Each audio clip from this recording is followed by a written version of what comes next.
Yes, hello, mayong buntag sa tanan, no? So mga kautol ato dira sa Kahayag. Shout out sa inyong tanan, no? Kay Roy Gabalo. So atong kabro dira nga si Gerson Katang-Katang, no? O kay Beltran. So mga kautol ako nga usupay mo subaybay sa akong video. Salamat sa inyo, no? So update na dahil ko karon sa atong mga nangutanan na kung legit ba gini akong ginasuot nga kulintas. So para dito sa kanag ko, no? Makita niyo. So, katong mga nangutaan na kung legit ba niya akong ginasuot. So, mao ni siya, no? Nagko na siya. Ang tawag anis Shiba beads or Tears of Shiba. So, diri sa Mindanao, ginagamit niya siyang panipas. Daghan man gud siya katawagan. Kung diri ni sa tuwa manggod, mao nang ginaingon lang nga bunga sa haring kahoy, no? So shout out dahil kay Bro Pinit, no? Kay Richel Arcabangkal. So naigagmay ang version kani, medyo gagmay ni siya. Yung mga segunda. Pero kani nga ko amang god is gikan ni siya sa Malaysia. Sa Malaysia. Kaya diri man gud sa Pilipinas, ang ato amang god diri medyo patay siya kung tanawon baga puti. Dili kay siya forma ba, dili unless padili sa parehaan nga ano gyud details si kayo ang iyang forma. So mao din yung texture, no? Inana na siya ang forma.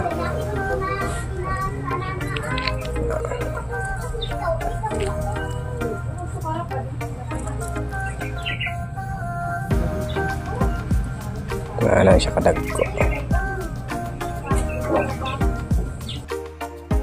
So kanina sa kong liog at nang tanggal sa taas pa na siya.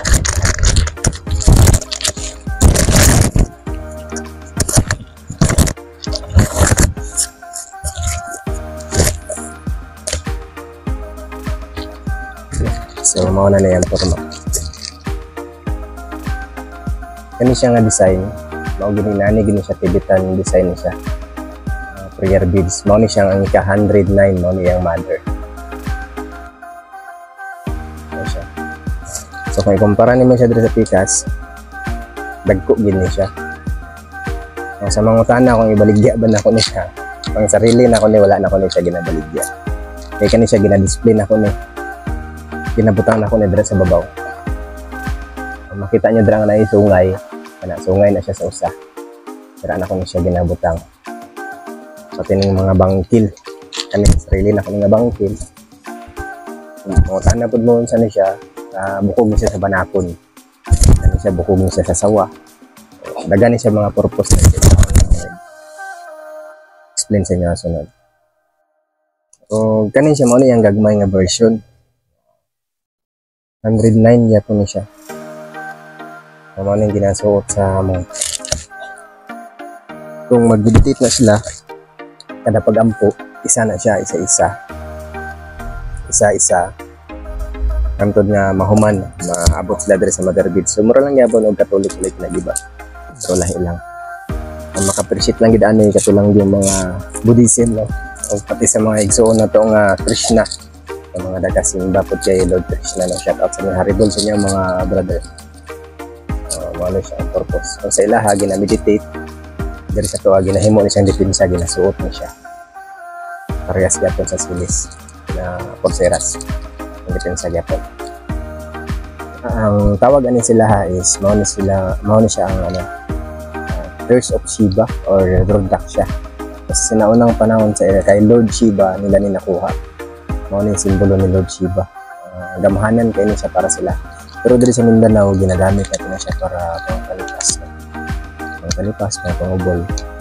Kung kaning gumamila silis, ginakaon ni siya sa baboy ramo. Kani pati ni siya ginakaon siya sa unggoy o sa squirrel. Bisa na mabura mo gakaon gato na.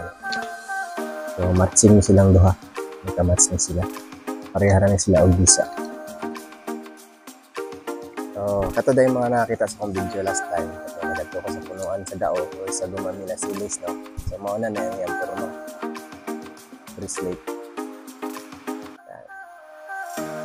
Ang tumoy ani niya, lapos pud ni siya nga kahoy, bali nitubo siya sa ugat sa kahoy, diri siya ba. Diri siya ng lapos siya. Ang kaning kahoy ginatawag pud siya buos. Pangubol gyapon gamit sa mga sa naunang panahon sa mga pulahan. Sunod nga video siguro mao na ako i-content sa abang-abang lang mo dira na. Okay, so mao na niyang porma dai kung suoton, no. So ayan. Pero dili lang ni siya inani nga isa lang ka variety, daghan siya napoy gagmay ani, no. So pareha ani. Ano siya? Solid kayo siya. O mo ni siyang barinahan. Hindi akabalong barinaan eh. Bisan pagkabalo ka, mga 5 siguro ni mo kabuhuan ani. Putol na imong kuan sa barina, imong bala. Gahi maguna siya, mura na siya bato. Agtik na siya. Mura na siya bato. Hindi na pa siya parehaan eh. Bago pa man eh. Medyo presko pa, pero kani siya pinakasolid na ni siya. So kani bangkil niya sa baboy ramo, no. So, kung unsay purpose ani, siguro sunod video i-upload lang ko para maabalaan nyo kung unsa pud ang gamit ani, no.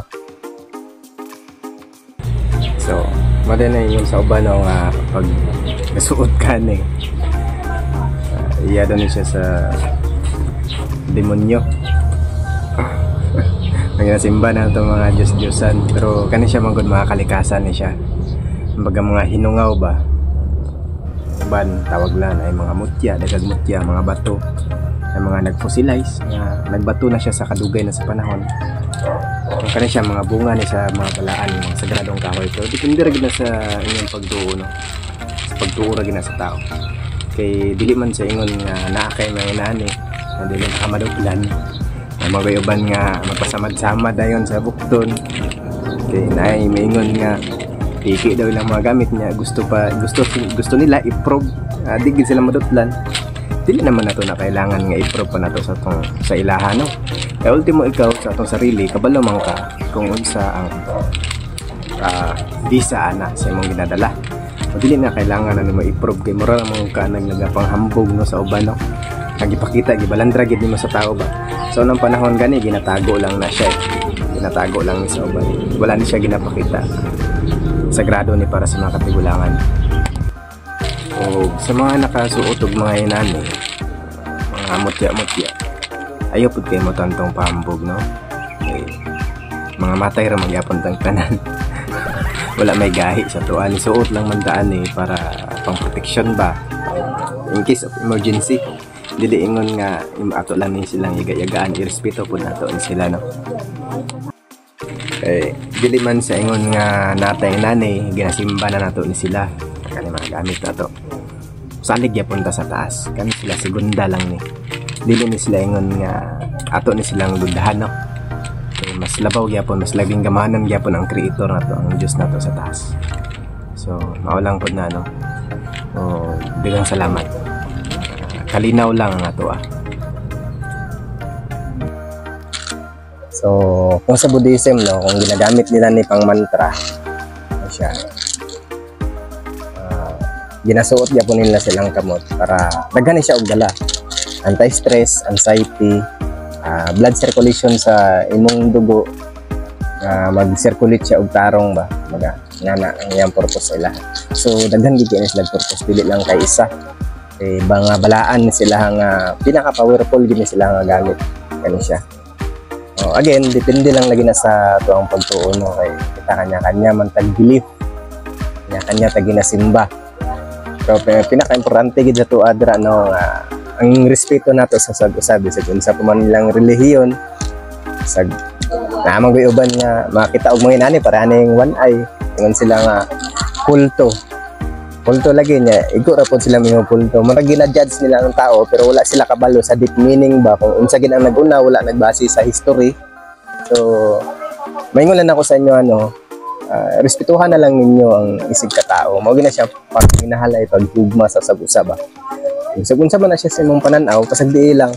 Kaya kung sa Bible pa, kung hugaw, basig hugaw kasi sa imong pagtanaw, pero kana siya limpyo pa dai kumpara sa imong binuhatan ba, kumbaga. So mao lang pud na siguro no sa pagkakaroon akong video. Upload lang ko sunod. Daghang salamat sa inyo no sa inyong pagtanaw sa akong video. So kung ganahan mo ani nga mga content, okay, like ug share ug follow lang pud sa akong emotional vlogger sa page na ako sa Facebook. Ang personal account gud is Dato Carl Sagutiga o nga ako ang YouTube account Kalasag Spiritual Guide. Yan babush. Daghang salamat sa tanan. Gracias.